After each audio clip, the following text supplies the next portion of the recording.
Are you tired of your basic, boring 9-to-5 sorry excuse, low paying, have an ass job? Are you tired of just being boring with nothing to do? It's like, I wish there was something for me to do. Do you think you have the high speed, low drag testicular fortitude to be in my military and fucking resurrect Osama bin Laden from the dead and shoot him with five bullets in the head of 5.56 full metal jacket?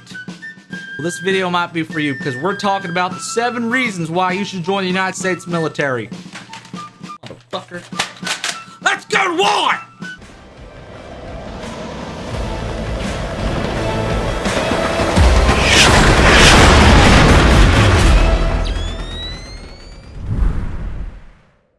I'm not gonna lie, that I was way out of my comfort zone in that one. What's going on, guys? I'm your guy, Jad the Rad. How are you guys doing today? I'm doing outstanding. I thought I'd try that out, see how that would go. If you guys like it, please let me know. I'll definitely bring it back for some more crazy skits. Let's get on the topic at hand, which is 7 reasons why you should join the United States military. I've compiled a list that these are the reasons why someone typically joins the United States military. By the way, guys, if you haven't already, please hit the subscribe and notification bell. Like the video if you enjoy this content. This helps me get my information out there and help whoever, however, whenever. It just helps me, so thank you guys for doing that. By the way, I also stream on Twitch Monday, Wednesday, Friday, 7:30 Central Time. Sorry, 7 Central Time. Sometimes I get on there a little early. I'll get on TikTok probably an hour beforehand. I also do make videos on TikTok, so if you want to follow me, all my links and social medias are going to be in the description down below. Let's get on with the video, shall we? The first thing we're going to be talking about for one of the reasons as to why someone would join the military is travel and vacation. Now, a lot of people, when they think of the word travel, they think about, oh yeah, you know, going deploying and fighting wars overseas and things like that, when actually it's not just that. I had a buddy of mine, his name was Sergeant Park. He got assignments to go to Hawaii over at Schofield Barracks. For those that don't know what that is or where it is or anything like that in Hawaii, it's not that far from Pearl Harbor, which is one of the historic monuments in our nation's history, which brought us into World War II. He went over to Hawaii, he got orders to Hawaii, but his job description wasn't to serve on the installation itself over there. His job was that he can basically dig up prisoners of war from the Vietnam and the Korean Wars. Where would you go for that? You would go to places like Japan, you would go to places like Korea, Vietnam, anywhere where those Pacific Islands are as well. Like, he would go out there and he would go to dig sites and he would literally uncover bones and skeletons of corpses, of bodies of people who served in our previous wars. You can't get that anywhere else. Maybe if he was working for a private company somewhere, or maybe like a museum doing something like that, almost like an archaeologist, if you will. You couldn't get that experience anywhere else. Now let's talk about vacations. You get 30 days a year of leave. We usually typically get our holiday block leave, which is typically in Christmas, and then we'll use our summer block leave, which will be around June, July vacation time. Those are more popular times, but you can normally take leave at any time, but there has to be a good reason behind it. You can't take leave if like you're in the middle of a deployment. Usually that's kind of set out, or if you're doing training such as going to the field, that's usually times that you aren't busy doing training, at least for the Army. Reason number 2, job security. For this one, you kind of have to think big picture, because when you're looking at joining the United States military, you're doing it for a contract. It's a specific amount of time, and I'm not talking like months, I'm talking years. For example, my last re-enlistment contract, I signed on for 6 years with a re-enlistment bonus of $16,000. Obviously, about $4,000 of that was taxed on me, and the rest of it went towards bills and tax and paying debts and stuff like that. But you know, you get the gist. Someone who's looking for job security, they may be bouncing from job to job because they're working part-time, or they are just not able to stay with whatever it is they're doing. I know COVID has not helped anybody, and I understand small businesses are also suffering. Now we're moving on to reason number 3, which are the medical and educational benefits. Let's start with the educational, shall we? When you join the military, at least in the Army, you'll set up what's called a Go Army Ed account, and this basically is an account that you have through the Army's education system that you can go and apply for college courses, whether they're online, whether they're on the installation, or if you're in the reserves or National Guard, that you can go and do regular college once you serve over there if you're serving part-time for the United States military. They basically pay for everything. There's two types of bills I've seen, which was the Montgomery bill and the post 9/11 GI bill. Both of them do different things, but you can find more information if you go to goarmyed.com. You can find more there and learn about it. On to the medical aspect. TRICARE is a government-funded service member and retiree medical health insurance that we as soldiers get. We also take care of dependents such as our significant others and children and stuff like that. And it covers everything from dental to eyes, your vision, your hearing. You know, the list goes on and on. Anything that you can think of, the soldier is 100% covered and taken care of.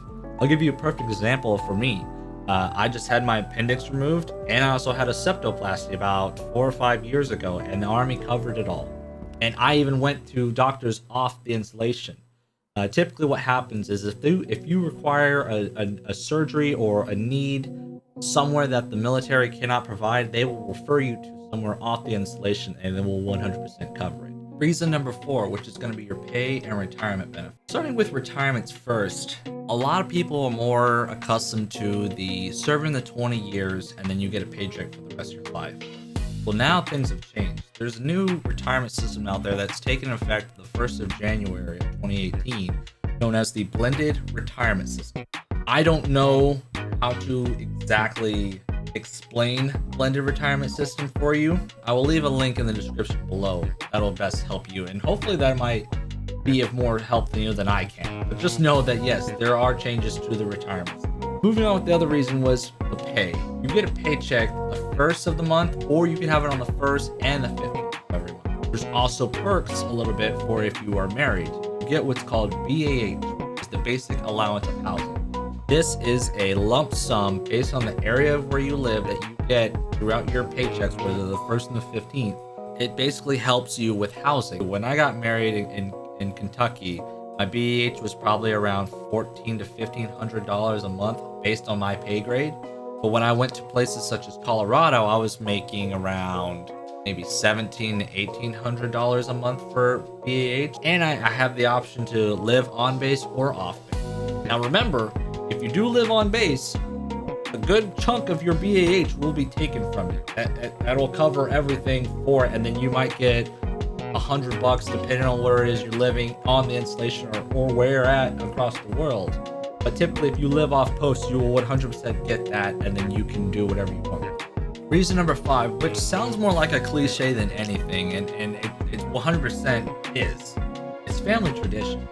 A lot of people who have their family in the service typically will join in the service as well. There are families out there that their name has been in every conflict since the beginning of the United States Army. I'll give you an example. I actually found out that my dad's dad was a Vietnam vet. My dad fought in Desert Shield, Desert Storm, and was also in Iraq and Afghanistan. And my great-great-grandfather was it great-great-grandfather? One of my grandfathers was a Navy admiral during World War II, and he fought in the Battle of Midway. So it's kind of cool. So for me, in a sense, I fall in that category. Reason number 6, people are either bored or they want to better themselves and their lifestyle. Some people come from really shit homes. Some people are coming from unfortunate circumstances and situations.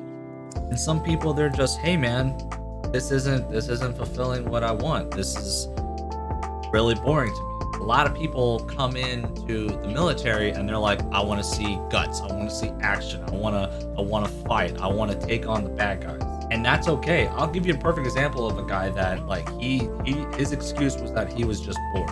He was a CEO at a 6-figure job of a company that dealt with green cards, but he belonged to a bigger organization, so it was like he was a separate company. And he said he made 6 figures easily, no problem. And he just said he got tired of it. He was bored. He said, yeah, man, this wasn't for me. So I wanted to serve my country. I wanted to try it out. And he was also an immigrant from China. So he said that he would handle visas from Japan and China that would come to America. And he said he was just bored of that. And people were just looking at him like, what the hell is this guy doing? Some people are like that. And last but not least, and this I believe actually should have fallen in with family tradition, but another cliche is yet again serving your country. Some people are just that patriotic to serve their country. Some people are that dedicated to being a part of something much better, bigger and better than themselves. And that's what we see a lot comes in. Essentially, if you are already a service member, you are already doing that. So when you join, regardless if this is your reason or not, you are technically serving your country. You have an oath to the Constitution and the people of who it serves. Ladies and gentlemen, that has concluded our 7 reasons why you should consider joining the military.